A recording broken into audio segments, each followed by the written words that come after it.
जय हिंद दोस्तों।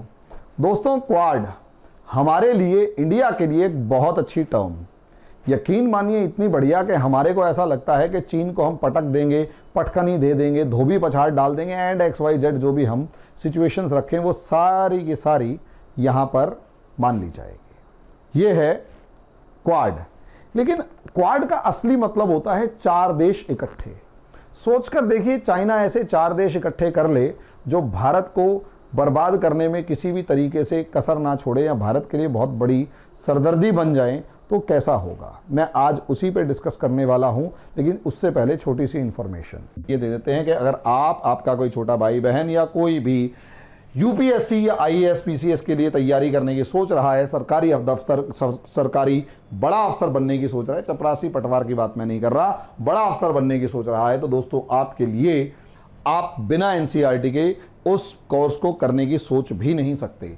इसीलिए दोस्तों सबसे पहले NCERT, और मजे की बात यह है ये वही एग्जैक्टली वही NCERT, बहुत से बच्चे पूछते हैं सर ये वही NCERT जो स्कूल में मिलती थी। हाँ भाई, ये वही NCERT है जो स्कूल में मिलती थी। बेसिक कंसेप्ट्स वही हैं तो छठी क्लास में पढ़ने चाहिए, लेकिन बच्चा हमारे एजुकेशन सिस्टम की वजह से पढ़ता नहीं है। इसीलिए दोस्तों आप लोगों के लिए 9 to 12 क्लास, उसके बाद ग्रेजुएशन, उसके बाद पोस्ट ग्रेजुएशन कोई भी स्टूडेंट कर रहा है या जॉब कर रहा है, उसके लिए हमारा ये NCERT कंसेप्टर बैच है, जिसके अंदर आप 1 घंटे की, सिर्फ 1 घंटे की हमारी ऑनलाइन क्लास से अपने NCERT के कंसेप्ट को मजबूत कर सकते हैं और नेक्स्ट स्टेप टू UPSC के लिए अपने आप को प्रिपेयर कर सकते हैं। फीस इसकी बहुत नॉमिनल है, 500 रुपीज़ पर मंथ, और इन नंबरों पे आप कॉल करके हमसे जुड़ सकते हैं। इसके बाद दूसरी इंफॉर्मेशन दोस्तों ये है कि अगर आप UPSC यानी IAS PCS की तैयारी शुरू कर चुके हैं तो आपका ये जो सब्जेक्ट है इंडियन पॉलिटी, ये बहुत ज़्यादा मजबूत होना चाहिए। पेपर नंबर 2 इसी के ऊपर डिपेंडेंट है, पेपर नंबर 4 और ऐसे राइटिंग पूरे का पूरा इसी के ऊपर डिपेंडेंट है।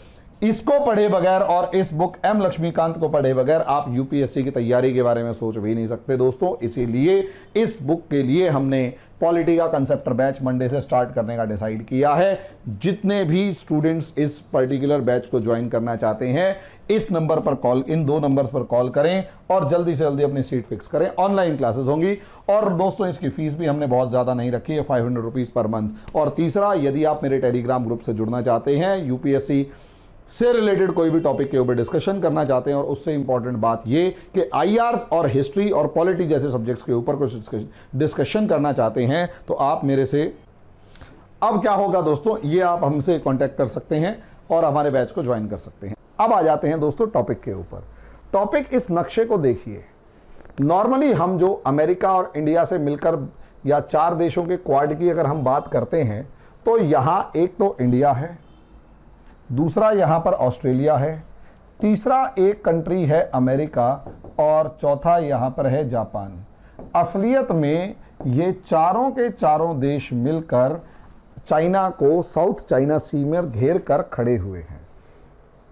क्वाड देखने में अच्छा है क्योंकि ये चारों के चारों देश चाइना को घेर कर खड़े हुए हैं, लेकिन इमेजिन करके देखिए इस चाइना ने जिस तरीके से एग्रेसिवनेस दिखाई है अफगानिस्तान में तालिबान को लेकर, अगर आप देखेंगे तो इस तालिबान ने सबसे ज़्यादा डील अगर किसी के साथ की है, भाई पाकिस्तान के तो नक्शे कदम पर चल रहा है, पाकिस्तान से इसे मिलिट्री सपोर्ट मिल रही है, लेकिन अगर दूसरी तरफ से देखें तो चाइना जो है तालिबान को सबसे ज़्यादा इम्पॉर्टेंट तरीके से और लगातार सपोर्ट देने में लगा हुआ है।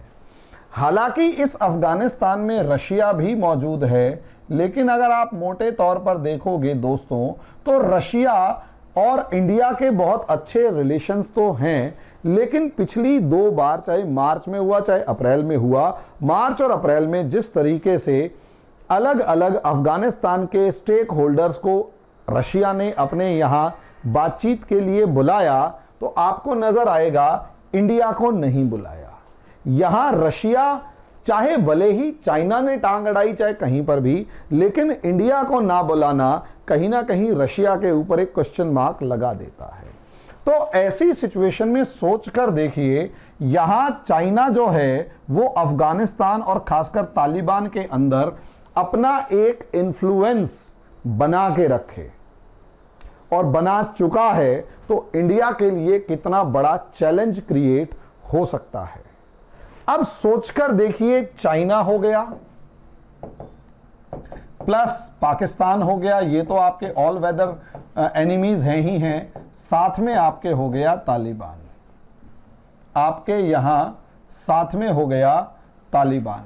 अब ये तालिबान अगर सत्ता में बना रहता है और रशिया वहां तालिबान के साथ सोच समझ के जो भी कर रहा है वो कर रहा है, लेकिन रशिया के भी अपने स्टेट्स वहां पर लिमिटेड होने की वजह से रशिया अभी देख रहा है सिचुएशंस क्या हैं, तो वहां पर तीन इकट्ठे हो जाते हैं और तालिबान कहीं ना कहीं प्रो पाकिस्तान और प्रो चाइना अपने आप को एस्टेब्लिश करने में कामयाब हो जाता है, समझे, तो वो ऑटोमेटिकली एंटी इंडिया स्टैंड रखेगा, ये ध्यान रखिए। और ये तीन पावर्स इकट्ठी होने के बाद चौथी पावर यहां है ईरान। ईरान को समझिए, नॉर्मली मेरा मानना यह है ईरान और तालिबान के इंटरेस्ट्स कॉन्फ्लिक्टिंग हैं, लेकिन ईरान की सिचुएशन अगर हम समझें तो हमें कहानी कुछ और भी नजर आती है, पॉसिबिलिटी कि इब्राहिम राइसी की सरकार है, इब्राहिम राइसी जो हैं वो रेडिकल हैं और इस टाइम पर इनके ऊपर एंटी अमेरिका होने के सबसे ज्यादा दबाव है। अब एंटी अमेरिका होना इनके ऊपर सबसे बड़ा दबाव है और साथ में इनको चल रहा है इकोनॉमिक क्राइसिस। अब एक तरफ तो ये अमेरिका से पंगा ले रहे हैं, दूसरी तरफ ये इजराइल से पंगा ले रहे हैं। सोच कर देखिए, एक तरफ अमेरिका से पंगा ले रहे हैं, इजराइल से खुली लड़ाई चल रही है, समझे, और इकोनॉमिक क्राइसिस जबरदस्त लेवल पर इनका है ही है। अब इकोनॉमिक क्राइसिस है, इजराइल से लड़ाई है, सीरिया के अंदर इनको बैकफुट झेलना पड़ रहा है, इराक की गवर्नमेंट इब्राहिम राइसी के अगेंस्ट जा चुकी है, ऐसे में क्या, और पाकिस्तान जो है वो प्रो चाइना भले ही है, लेकिन पाकिस्तान और ईरान के वो वाले रिलेशंस नहीं है जो बहुत अच्छे हों। ऐसे में क्या ईरान चाहेगा कि अफगानिस्तान में तालिबान के रूप में एक ऐसी सरकार आए जो टोटली इनके अगेंस्ट हो, ईरान के अगेंस्ट हो? तो दोस्तों, असलियत में यहां इब्राहिम राइसी की टेंशन को या इब्राहिम राइसी की ये कंफ्यूजन को समझिए आप कि असलियत में वो कहां पर फंसा हुआ है। उसको इस समय पर चैलेंजेस देखने पड़ रहे हैं कि अमेरिका से पंगा ले, इकोनॉमिक क्राइसिस झेले, इजराइल से झेले, या तालिबान के रूप में एक नया दुश्मन पैदा करे। लेकिन यहां चाइना का रोल इंपॉर्टेंट हो जाता है। सोचकर देखिए, चाइना तालिबान के ऊपर दबाव बनाए कि भैया इजराइल या ईरान के साथ वो पंगा नहीं होना चाहिए जो हो रहा है। ईरान का और तालिबान का दो इश्यूज सबसे ज्यादा हैं, एक तो वाटर यानी पानी को लेकर और दूसरा हजारा को लेकर।